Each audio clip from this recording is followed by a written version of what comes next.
It's been a long time, hero. Welcome back to Albion. This mystical land, now freed from the machinations of the sinister Jack of Blades, is in peril once again, and it's up to a hero to rise up and save it once more. But before we start, we want to address something. In our last Fable video, we didn't exactly succeed in our attempt to complete the game using summoning spells alone, and we asked you guys for suggestions on how we could have done it better. We were inundated with multiple comments recommending certain actions we could have taken to successfully complete Fable using summoning spells, and summoning spells alone, and we'd like to thank you for your suggestions.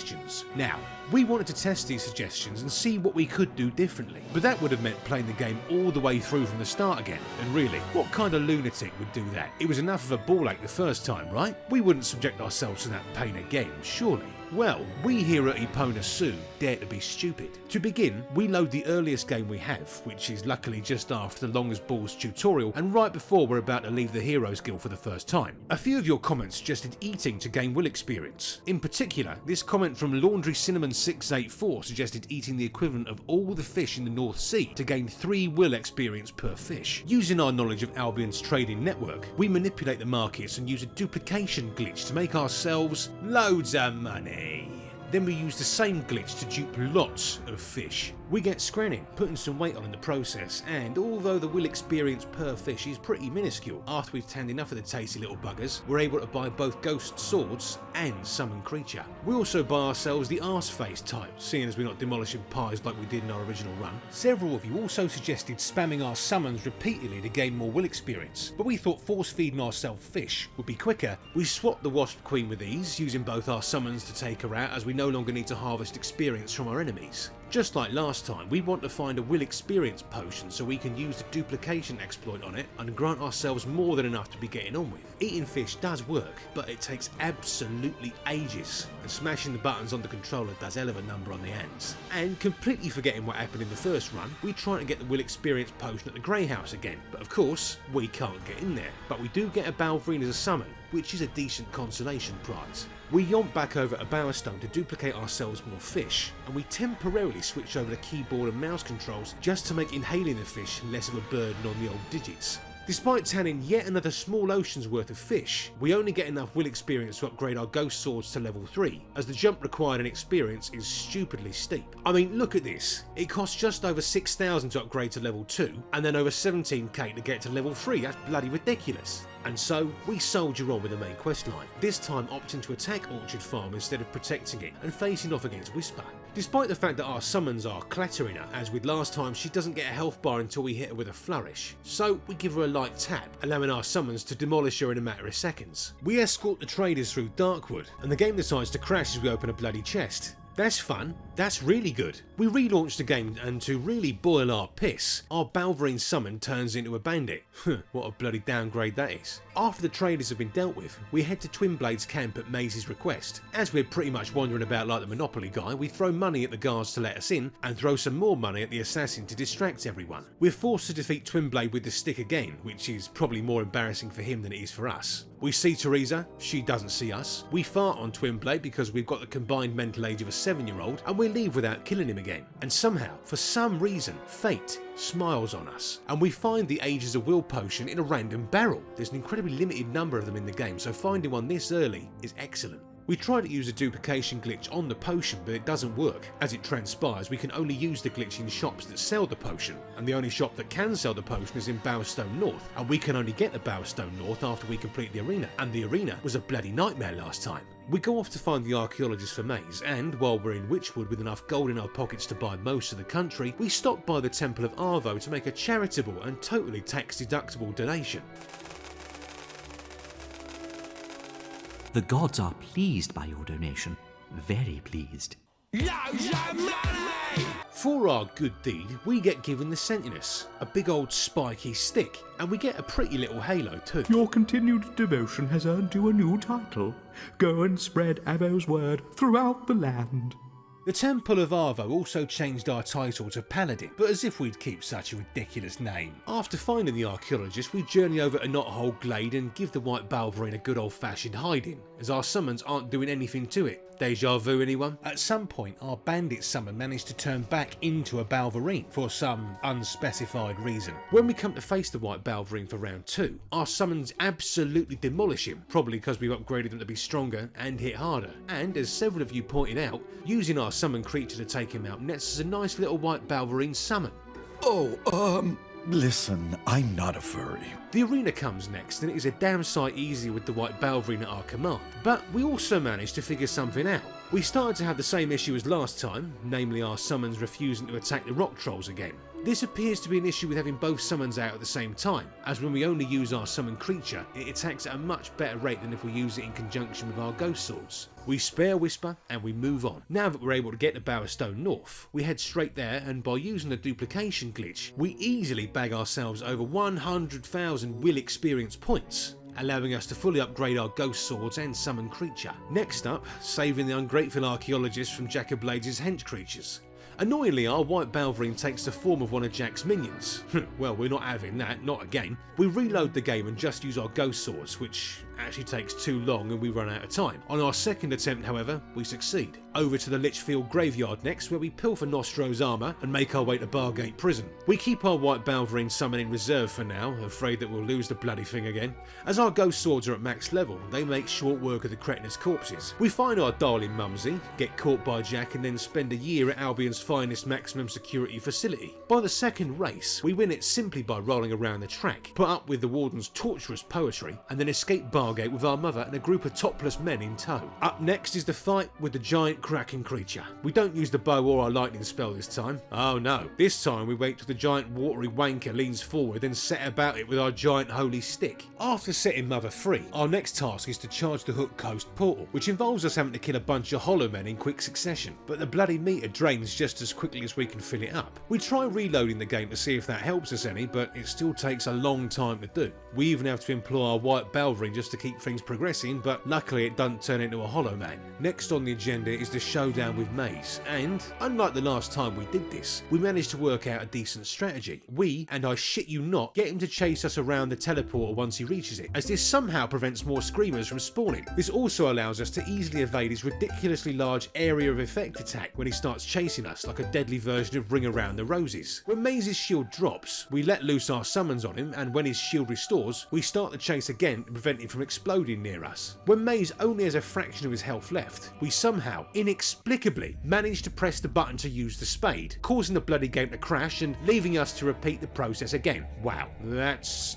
just wow. My god. Maze shuffles off his mortal coil and we finally go after Jack, chasing him around and ignoring all the minions and dreadwings he conjures up until we can finally smack him about. For the first stage of the fight, we utilise our ghost swords to take down the minions, not wanting to risk losing our White Balverine again. When the little sods are dealt with, we send out both our summons to leather him. In the final stage of the fight, where Jack gets big and goes all floaty, we utilise another suggestion from the comments section. One of the big attacks Jack uses can also damage himself if we stand right underneath him, so we go for that. We let the ghost swords take out the little guys while we stand as close to Jack as we can and let him take himself out.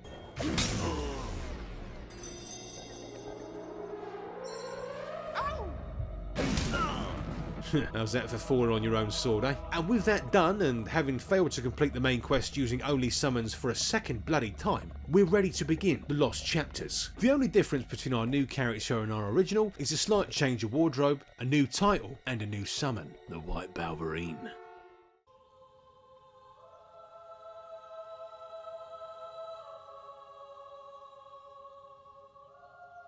Hero, I'm sorry to disturb you, but we're receiving a message from Scythe, one of our oldest heroes.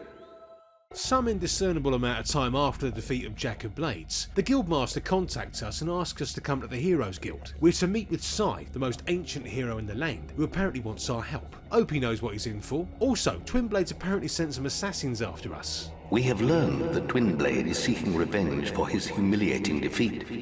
He has hired a band of highly skilled assassins to kill you. Watch out for surprise attacks. Wasn't that audio meant to play right after we'd spared him? Well, after being knocked about with a stick for half an hour by a weedy little nobody with a penchant for pastries, it's not unreasonable to think he'd want some sort of revenge. Upon our arrival at the guild, we upgrade our health and spend our exorbitant amount of day trading profit to buy a metric shitload of revives. Well, we've danced this waltz enough times by now to know the moves. After that small burst of retail therapy, we head over to see Scythe. We reunite with the guildmaster and Briar Rose, who are speaking to... Christ, he's an ugly bugger. Face like a well-slapped arse, the poor sod. Scythe expedition dumps on us. There's a roving band of summoners wreaking havoc in the northern wastes, and now they're turning their envious eyes to Albion's mainland. Scythe is attacked by one of the summoners and we lose contact with him, and now it's up to us to open the primal demon door nearby and obtain the Fireheart to call the ship of the damned, which will take us to the northern wastes. The demon door awoke this morning, but none of us could get through. It says we're not worthy. It is up to you, hero. Briar Rose, being the legendary hero that she is, decides to retire to the library. I'll stick to my speciality and hit the books. We need to know what these summoners are. Ah, well, thanks, love. Some help you are. The guildmaster tells us to get on with it, and we get some exposition from the local yokels before we head to the demon door. Scythe left for the Northern Waste so long ago, I'd forgotten all about him. Not sure what qualifies this demon door as primal, but nevertheless, it opens for us because we're the greatest hero in the land. Inside, we find the prophets of the Fireheart, 5 wizened old knobheads who've been trapped in the crystal for... Bloody hell, that's been a while, ain't it? To free them and obtain the Fireheart, we have to solve this stupid bloody puzzle. Turn every tile to a sun symbol and one of the prophets will be freed, and the Fireheart is ours. Turn the tiles to moons and one of the prophets will perish. But fill the board with moons and one of us will perish, and the Fireheart will never be yours. I thought you said he'd get it even if he gets us all killed. Quiet, you imbecile! Well, lads, it seems you presented your stupid little game to the wrong hero. Paragon can take a back seat this time. It's time we exercise our renegade side. Spare my brothers! Oh! Oh, I don't like this! Ah! Oh, listen! We can make it do! Ah! Oh dear. I knew you were a nasty piece of work as soon as I saw you. I hope you choke on the Fireheart. Having given the prophets an important lesson in the art of fucking about and finding out, we obtain the Fireheart and leave the demon door. Briar Rose returns, having done some extensive research on the summoners, and Captain Hindsight over here has an important revelation for us. I've been looking into these summoner creatures and I'm starting to think throwing away the Sword of Aeons wasn't the best idea after all. Great, cheers for that, love. You couldn't have told us that about 10 seconds before we threw the bloody thing back to the depths from whence it came, eh? I suppose you'd have wanted us to kill Teresa, wouldn't you, you cold-hearted bitch? Luckily, the Guildmaster informs us of another legendary blade that rivals the Sword of Aeons, Arvo's Tia. It's basically the Sword of Aeons reskinned, but for good guys and for people who got annoyed at Lionhead for making the best sword in the game only accessible to villains. But why would we need a bloody sword when we've got our summons? Nah, you can shove that right up your arse. With that in mind, we make our way back to Hook Coast, and due to the imminent danger posed by the summoners, the whole town's been evacuated, which means that we can rob the place, if we were that way inclined, that is. We'll come back later for all the gear. We head up to the lighthouse and dump the Fireheart in the brazier to summon the ship of the damned. Back downstairs, Briar Rose has graced us with her presence once again as we wait for the ship to arrive. An old railway magazine and a constant loop of ITV night screen on a 90s fatback TV would be more welcome company at this point. Predictably, the summoners choose this exact moment to turn up with the intention of destroying the Fireheart, blocking our progress to the northern wastes. And right here, things go wrong quickly. We jump into the fray, summoning our ghost swords to take out old Skeletor here. Briar Rose fights alongside us, but she's about as much use as a knitted Johnny. We re-engage our white Balverine to give us a much needed advantage, but it still takes a while before the first summoner goes down. And this whole time we've been focusing on taking out just one of these skeletal sots. The Fireheart has been taking a real pasting, which is just absolutely wonderful and bodes well for the next few minutes of this challenge. We push on to engage another summoner and a band of minions. Our white Balverine decides to ignore the effort we put in to get the bloody thing and promptly turns back into a minion. Great. That's just amazing. And as if that wasn't enough, with the sheer volume of enemies around us and our complete inability to defeat them fast enough, the Fireheart gets destroyed. Wonderful. Fantastic. Amazing. amazing thank you, Peter Molyneux, you evil, evil bastard. On reloading the game, we head back to Bowerstone to stock up on healing items before returning to the Heroes Guild to rethink our strategy moving forward. This time we come up with the ingenious plan to use the Summon Arrows spell. Summon Arrows do exactly what they say on the tin. You fire an arrow at someone and several corporeal arrows are summoned to give your attack some additional damage. Hey, have you no respect for guild masters? I could break you, so leave it. Oops, sorry Guildmaster. We rigorously test our new strategy on the Heroes Guild guards, with moderate success. If we let the guards get close to us and fire our main arrow at the floor, the summoned arrows do hit their mark. We're torn on whether or not this truly counts as summon, but as you're about to see, we end up not using the bloody thing anyway. It's that bad. With our new strategy firmly in place in the back pocket, and with enough healing potions and revives to fix the NHS's waiting times, we journey back to Hook Coast to try again. We face off against the first summoner once more by utilising our ghost swords and our white balverine, and the results are just as expected. Skullmush goes down. As the second wave approaches, consisting of summoners and minions, we keep our balverine in reserve, not wanting the bugger to evolve again. With things starting to look a little too much like the first round of this exercise, we make the executive decision to try and utilise the summon's splash attacks to damage the minions. By drawing the little bastards in as close as we can to the big guys, hopefully their attacks will knock a few of them off the playing board. But despite our best efforts, it doesn't work as well as we'd hoped it would, and the Fireheart is still taking a beating. As we notice there's a second group of summoners and minions attacking the Fireheart, we try and switch strategy once more, trying to force the two groups of enemies together so as to consolidate our focus. In spite of our determination, the summoners proved to be a pair of massive pains in the arse. We'd hoped that if they were close together, their focus would solely be on trying to take us out, but instead, as soon as you engage the one, the other turns its attention back to destroying the Fireheart, which is infuriating to say the least. The Fireheart gets nuked for a second time, so we reload the game and try again. Take 3, so as soon as we take down the first summoner, we bring out our summoned arrows in the hopes that we finally have a solution to getting past the first quest of the Lost Chapters. While summoned arrows do seem to be having some effect, the minions and the summoners start to rush us, preventing us from getting our shots off quick enough. With all other avenues seemingly closed off to us, we resort to the only solution left. Bring out the big stick and get to giving these ethereal Erics a good clobbering. As we experienced last time, our summons don't seem to work well as a team, but they're not strong enough by themselves. Well, as you probably come to expect with this channel, we've fallen at the first hurdle. There's just too many of them for our summons to deal with in a timely manner, ultimately stops us preventing the destruction of the Fireheart. Bollocks. But this is an Epona Suu video, and if you're familiar with the way we do things here, we don't let a major setback like this stop us. Having dealt with the summoners and their minion friends and successfully protected the Fireheart, the Ship of the Damned appears. Looks less like a proper pirate ship and more like a cosmetic pack from Sea of Thieves. It's hardly the Jackdaw, is it? Briar Rose tells us she'll meet us in the Northern Waste once we've reactivated the Cullis gates over there, thereby saving herself a voyage on the worst cruise ship since the Costa Concordia. After days, alone on the ship with naught but our right hand for company, we finally arrive at the Northern Wastes. Oi, hang on a minute, look at his bloody beard. How long were we on that ship for? It looked like a straight run from Hook Coast. Did we take the bloody scenic route? Anyway, when we finally hop off the SS Solo Performer, Scythe appears as a hologram to meet us. He's holed up somewhere in Snowspire Village, protecting the people and the settlement from the summoners, but they apparently aren't the only thing threatening Albion. They're just a symptom of something far more sinister. Terrible though they are but a symptom of a much greater power rising in these lands. Well, that's ominous. We take stock of our summons for a moment, and yep, we've lost the white balverine good and proper this time. This bastard game.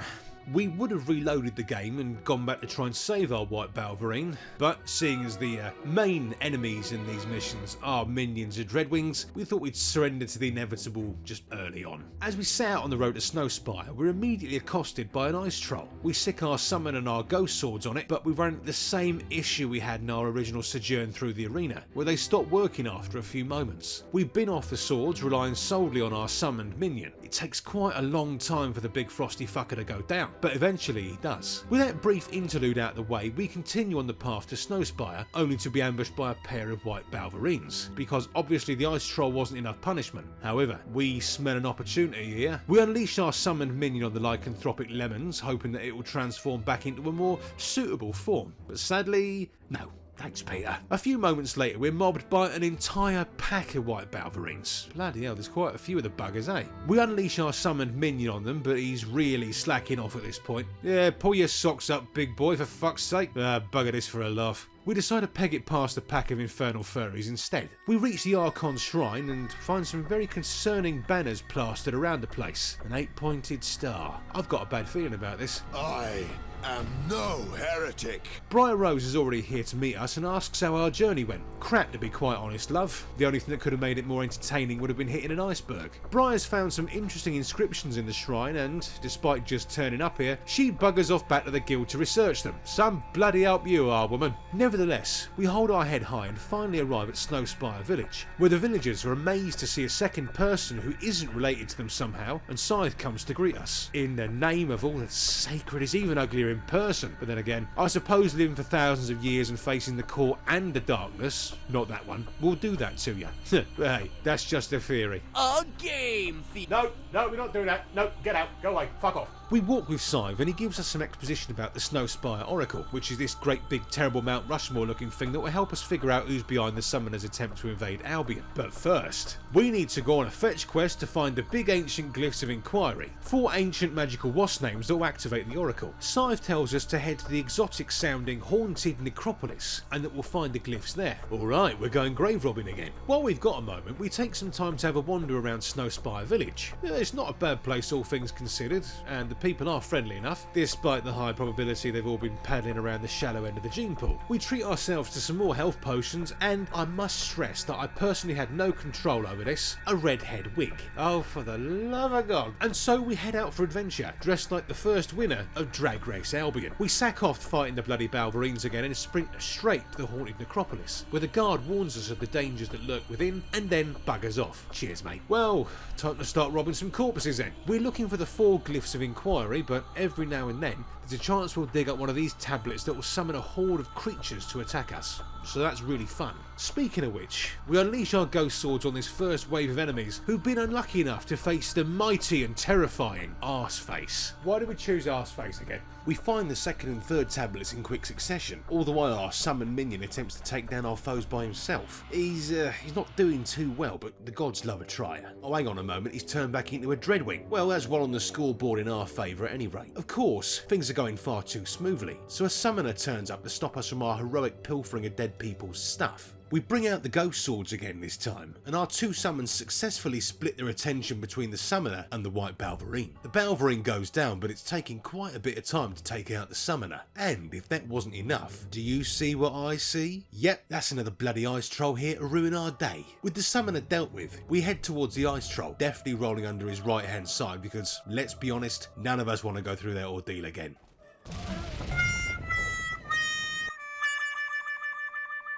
We venture further into the Necropolis, only to be greeted by the red force field of the forced combat segment, consisting of 2 minions and 2 summoners. Bollocks. Let's do this. Our Dreadwing does a good job of running interference while we stick close and roll like mad. If we stray too far away from them, they use a magic attack that absolutely rinses our health and our summons. So by staying close, we force them into a state where they can only use melee, which can easily be avoided by using the old Elden Ring tactics. We also managed to employ a tactic that completely failed at the start of the run, namely using the summoner's area of effect attack against them, which works beautifully now that we're not trying to protect the bastard Fireheart. It's so effective in fact that one of the big skeletal buggers takes out his mate. Great success. Our summons batter the last one into submission and we stand victorious, opening the final tomb to retrieve the last glyph of inquiry and receiving a trophy in the process. We teleport back to Snowspire, accidentally trespass into a shop despite the fact that the doors are open, which nets us a fine of 150 gold. Pretty sure that's entrapment, and we reunite with Scythe to awaken the Oracle.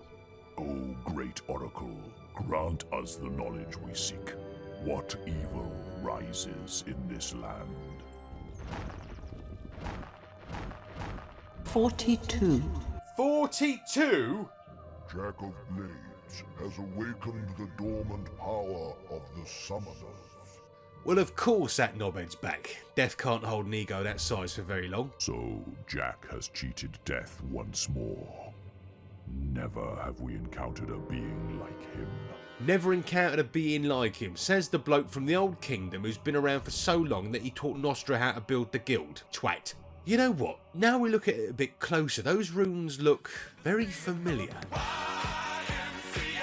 Oh Christ, I'm getting flashbacks to my cousin's wedding. So here's the goal. We've got Jackablades' mask, and somehow we need to use it to open the bronze gate and cast Jack back into the void from whence he came. Scythe, apparently no longer necessary to protect Snowspire from the summoners, buggers off back to the guild, and we head back to the Archon's shrine where Briar Rose has finally deciphered the inscriptions. Jack's mask needs the souls of 3 heroes in order to open the bronze gate, but it doesn't specify whether or not the souls need to be collected or harvested, if you know what we mean. But we'll come back to that later. The first soul we need is the king of the arena, ourselves excluded for obvious reasons. Be a bit difficult to continue the quest if we're already in the ether. Briar Rose tells us to her to not hold glade and speak with thunder. Oh ye gods. Briar Rose transports back to the guild and we hear a familiar, unwelcome voice. Yes, little hero, I'm back, and our business is not quite finished.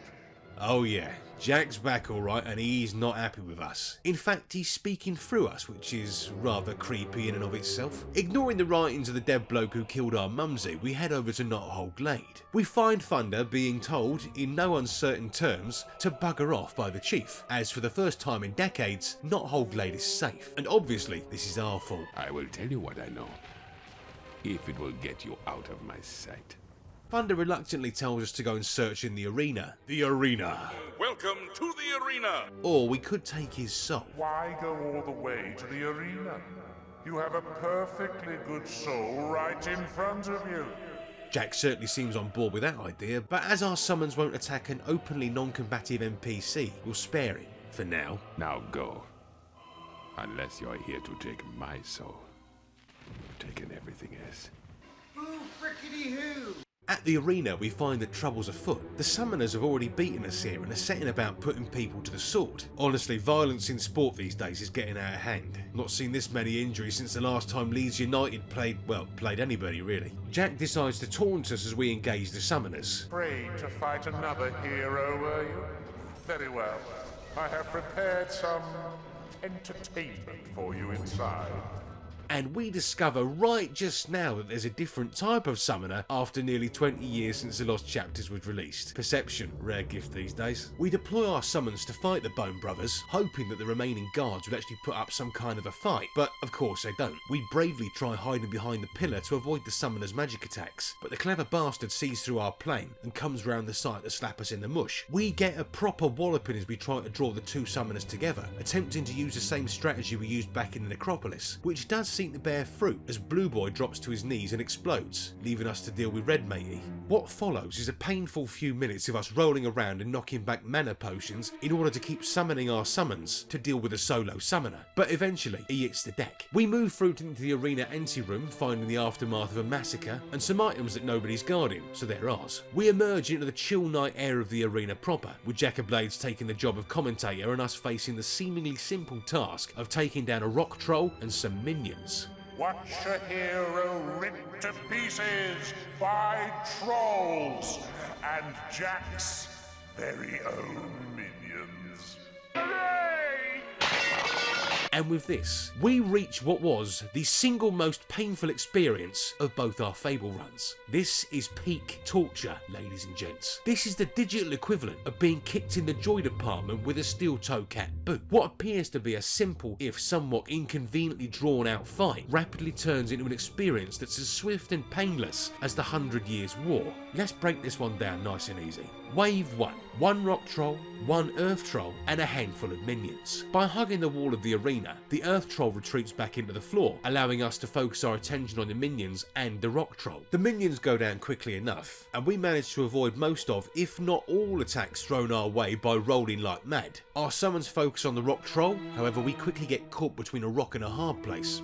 No pun intended. If we move too far back from the rock troll, our summons stop attacking it. If we move too close, Earth Matey pops back up. So finding and keeping to the golden zone was tedious beyond belief. And of course, the AI for our summons decides to cock up just as it did the last time we were here. When the rock troll finally carks it, we move in and focus on the earth troll, which takes another good minute of furious slapping and dodging before he cops his whack as well. And with that finished, we can have a breather. Wave 2, 2 minions, 2 dreadwings, and 2 rock trolls, and a portion of chips. We spam the roll button as our summons take on the minions and dreadwings, and the rock trolls lob boulders at us, despair quickly taking hold as we know how this hell is far from over. Our summons actually put up a competent performance here, making not quite short work of the smaller enemies. With the dreadwings and minions gone, we return to our wall hugging technique, rolling away from the boulders being chucked at our face and using the troll's bulk to block his mate's attacks. With the final troll, we do a damn good job evading the boulders, though we do get clattered a few times when he throws 3 at once instead of 1. We rely solely on our summoned dreadwing for this, as he seems to provide the most consistent performance. Eventually, the last rock troll takes a dive, which leads us into Act 3, in which our hero faces off against 3 minions, 3 Balverines. Jack's lovely minions are back, and they've brought some puppies for our hero to play with.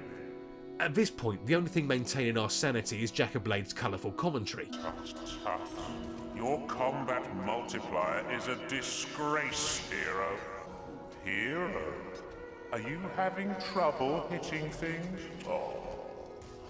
There is an important quest card waiting for you at the bottom of a slime pit.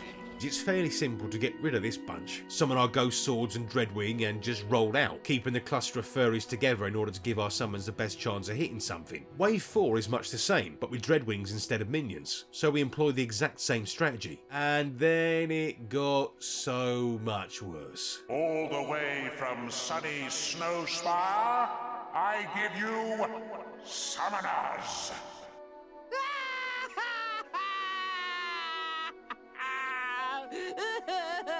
In all this excitement, we forgot about the summoners, the bane of our existence in the lost chapters. But Jack hasn't. Wave 5, consisting of 4 dreadwings and 1 summoner. Oh, for fuck's sake. Right, so here we try to keep as far away from the summoner as we can, trying to use his magic attack against the dreadwings, which does work, sort of. Eventually, we just move in like we did before, trying to draw the little buggers in so the big guy can use his AoE attack to damage them, which doesn't really work. Our summons make decent work of the dreadwings, and we can actually finally concentrate on taking down the bony bastard. Wave 6.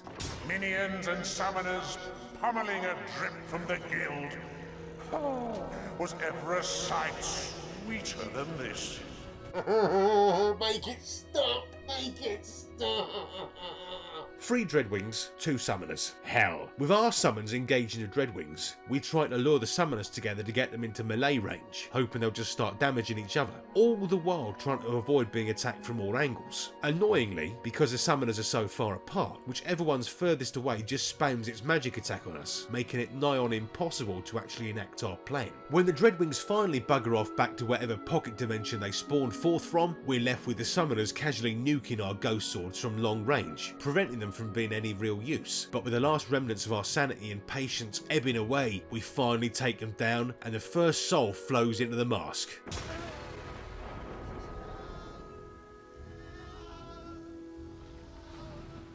So, you found your first soul, did you? Oh yeah, that's the reason we're here. But the shrine is ever so greedy. It will want more before it's had its fill. I wonder who the next one will belong to. Jack mocks us again and Briar Rose tells us to return to the Archon's shrine for the next clue. This one requires the soul of the heroine. I can't think of anyone who fits the description better than Scarlet Robe, your mother. There's always me, of course, but as you can see, I'm still alive, and I plan to stay that way.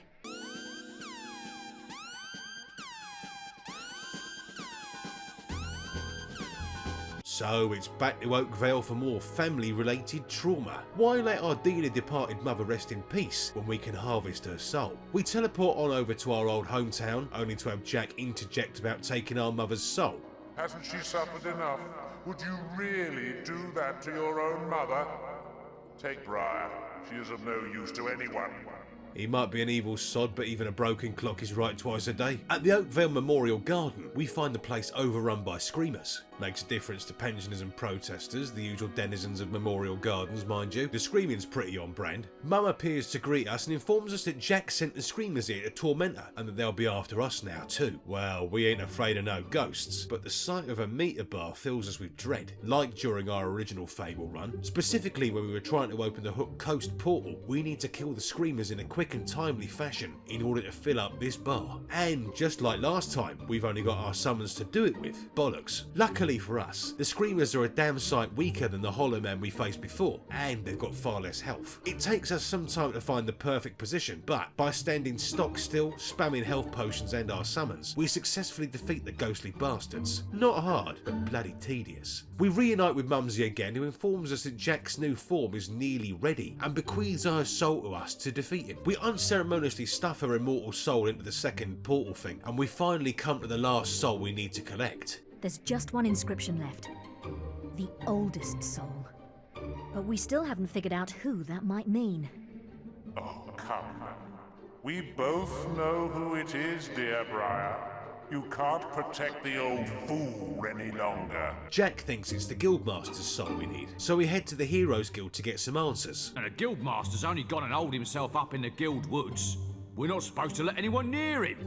Turns out the Guildmaster's scarpered. The old twat must really distrust us. What does he think we are? Some sort of magic-imbued lunatic? Oh, hold on, never mind. Anyway, it turns out it's not the Guildmaster's soul we need. It's Nostro's. Despite the fact that the oldest soul, by rights, is Scythe. Leaving a message from Scythe, one of our oldest heroes.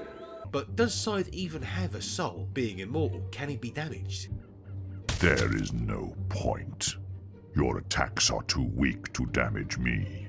All these questions and more will not be answered as we revisit the Lichfield graveyard to steal even more of Nostro's stuff. The guards on the gate inform us that it's all kicking off inside. Even Nostro's soul is going to apeshit. Spirit of Nostro has haunted this place for as long as anyone can remember, but he's never caused trouble before. I'm telling you, it's like the dead are fighting a war back there. We head on in and find out that Jack's forces are having a rumble against the undead denizens of the graveyard. It's quite literally the undead versus the never alive. We casually jog through, ignoring any and all opportunities to get bogged down in combat, and we come face to face with Nostro. You reclaimed my weapons and armor and brought me peace. Now, I offer my soul in return. But I am Nostro. Mine is a warrior's soul. You must take it in battle so that I may stand proud among my comrades in the afterlife.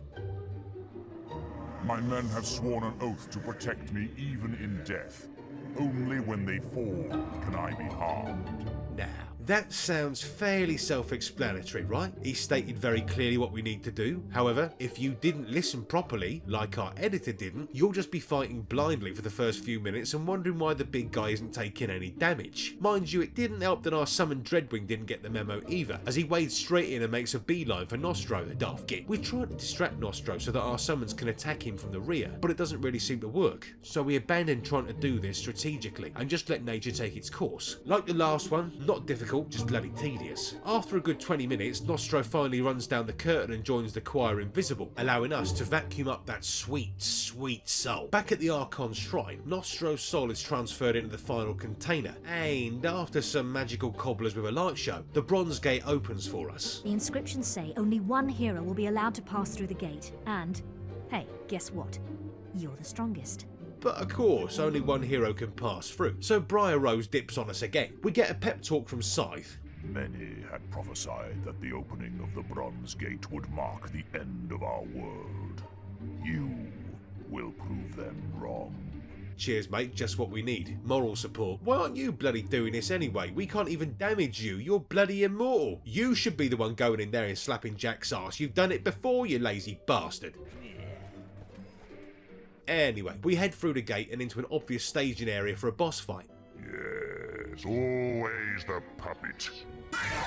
Jack gives us some preamble before appearing in his new form. He's a dragon now. Well then, didn't know Jack had a persona. If we had a quid for each time we faced a dragon as a final boss on this channel, we'd have 2 quid, which isn't a lot, but it's strange that it's happened twice. So our game plan begins with us trying to avoid Jack as much as we can as he swoops around, breathing fire and setting our summons on him whenever he lands. But after a while, Jack decides to be a whiny little bitch and calls for backup, summoning a cluster of minions, which our summons just want to go after instead of focusing on Jack, which bogs us down considerably. This goes on for a good while as our summons slowly manage to whittle Jack's health down to the halfway point, but then Jack starts to call in the summoners. Why do so many bloody boss fights do this? It's not enough to face the big bad guy who's been talking shit to you the old game, but when he realises he's fucked around and is about to find out, he calls in hordes of smaller enemies just to piss you off. Christ on a bicycle. As the summoners are well out of melee range, they solely use their magic attacks, which destroys our summons with ease and absolutely murks our health, turning what was originally a minor inconvenience into an experience similar to wading through treacle. However, in a twist of fate, Jack's fire attack actually damages and kills the summoners, so we try and maneuver ourselves in order to guide Jack's attack into them. This got so bad that at one point we actually ran out of resurrection files roughly 30 minutes into the fight, which was the squeaky bum moment of this entire challenge.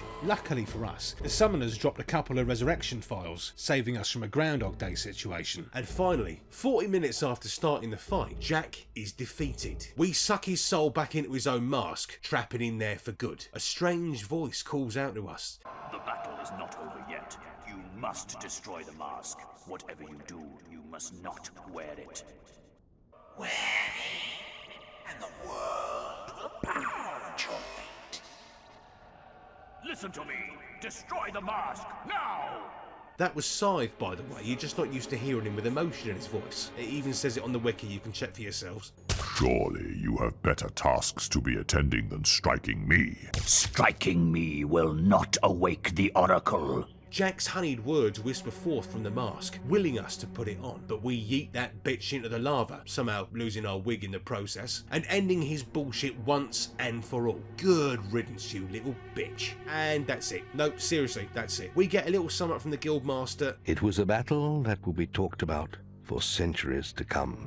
The day the hero of Oakvale slew the dragon Jack of Blades. And that's the end. No celebration cutscene, nothing. Sod all. Worth it. Well, that was Fable the Lost Chapters. Can you complete it using only summoning spells? Well, if you made it this far, you already know that we failed that within the first 10 minutes because of the bloody Fireheart. Everything else is perfectly doable as a summoner, but by God is it tedious, annoying and long. The worst parts of this run were the arena, which took over half an hour, and the final fight with Jack, which took over 40 minutes. We really cannot recommend doing this, it's just no fun at all. Play it properly, and you'll have the Lost Chapters finished within an hour instead of over 3. So, with defeat snatched from the jaws of victory yet again, we chalk up yet another failure on the Epona Suu wall of shame. But we were curious. This is Fable. We can choose our own path in the world. We can be as good or as evil as we want. So, we went back just to see if taking the darker path would make things a lot easier for us. It won't change the outcome of the challenge. Being good or evil has no bearing on our ability to fail to protect the Fireheart. But would it help us avoid a lot of tedious mucking about in combat sections? Let's find out. First off, we binned off the summons until we get to the bit where we're collecting the souls, opting instead to use the Sentinus, that big ass mace we got from donating all that Wonga to the Temple of Arvo. We speedrun through the Necropolis. We're really struggling to wave that bloody big stick about because we're weaker than a cup of tea served on an American airline. We collect the glyphs, do the YMCA, and then we're off to grab some souls. Our first victim is Thunder, and we can't say the big pompous knobhead hasn't had this coming since we were training at the Heroes Guild. We give him a decent twatting to get the proceedings underway, and he's more than game for a scrap. Very well.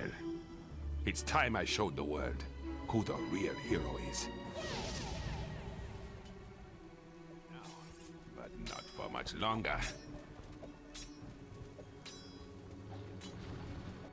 Bit of a problem here. Tell us, boys and girls, do you see what's wrong with this picture? That's right, Thunder's not taking any bloody damage. And that's because Thunder uses his shield to block any and all melee attacks apart from flourishes. So with our summons failing to make even the slightest progress, we resort to giving him the old London welcome a few times and then absolutely rinse him with our bow and summoned arrows. With our rivalry now terminally settled, we suck out Thunder's soul and head on to our next target, Raya Rose. Back at the Archon's shrine, Briar Rose isn't too happy about us taking Thunder's soul. Was that Thunder's soul? That's not exactly what I had in mind when I sent you to him. But we imagine she'll be even less pleased about what's coming next. Of course, we have to give her a slap to get things moving, otherwise our summons won't work. Well, I'm rather fond of my soul. I'm not giving it up without a fight. Let's do this. Shadow Clone Jutsu! Aha! Briar Rose has apparently mastered the Shadow Clone Jutsu, leaving us to find the real one. You see, after a few pints, hitting the one in the middle is usually the correct course of action, but that doesn't really apply here.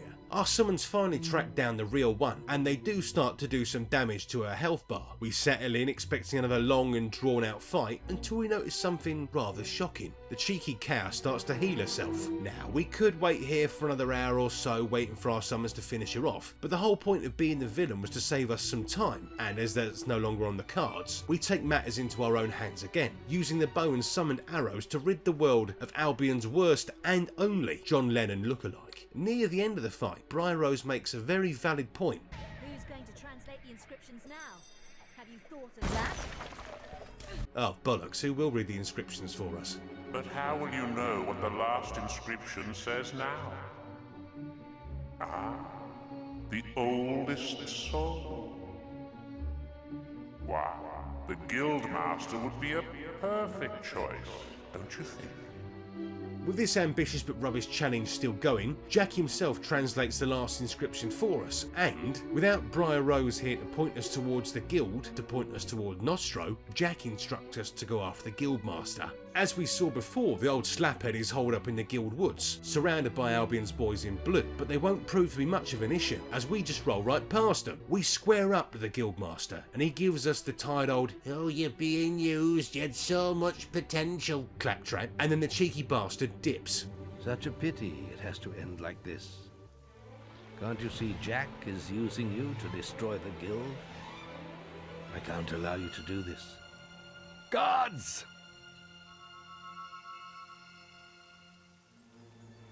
Basically, the fight with the Guildmaster boils down to taking out the regiment of guards who've gathered in the woods, while the Guildmaster shields them. It would have been easy enough to do with the summons, but at this point, our editor lost her rag and just decided to wade in with the sword. Pregnancy will do that to a woman. We just wanted to get to the main fight with the Guildmaster.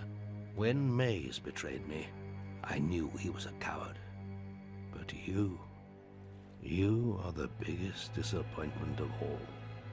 You have been given too much power, and it has corrupted you. But it isn't too late to turn back. Stop this now, and there is still hope for you, for all of us. Please, let me teleport you to the graveyard. Take Nostro's soul instead. Very well, hero. Do your worst. I am no defenseless old man. I have powers that you can't begin to...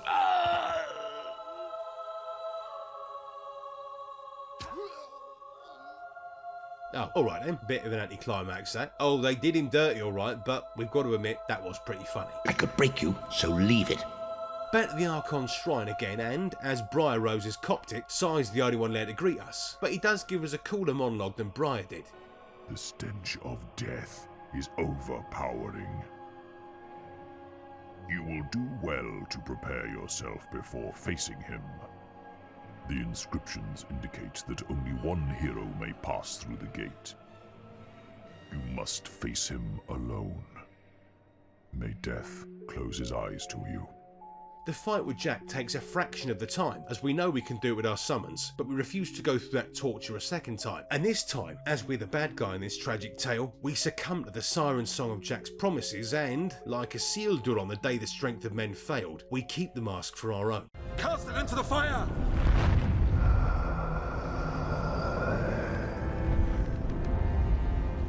Destroy it! We don the accursed visage and the souls of our hero and Jack of Blades become one, united in being an evil little bastard. I told you I could not be killed so easily, hero. The dragon was slain, and yet a tremor ran through the world. Skies darkened, and every man, woman, and child in Albion succumbed to a petrified hush. The hero and Jack of Blades were one.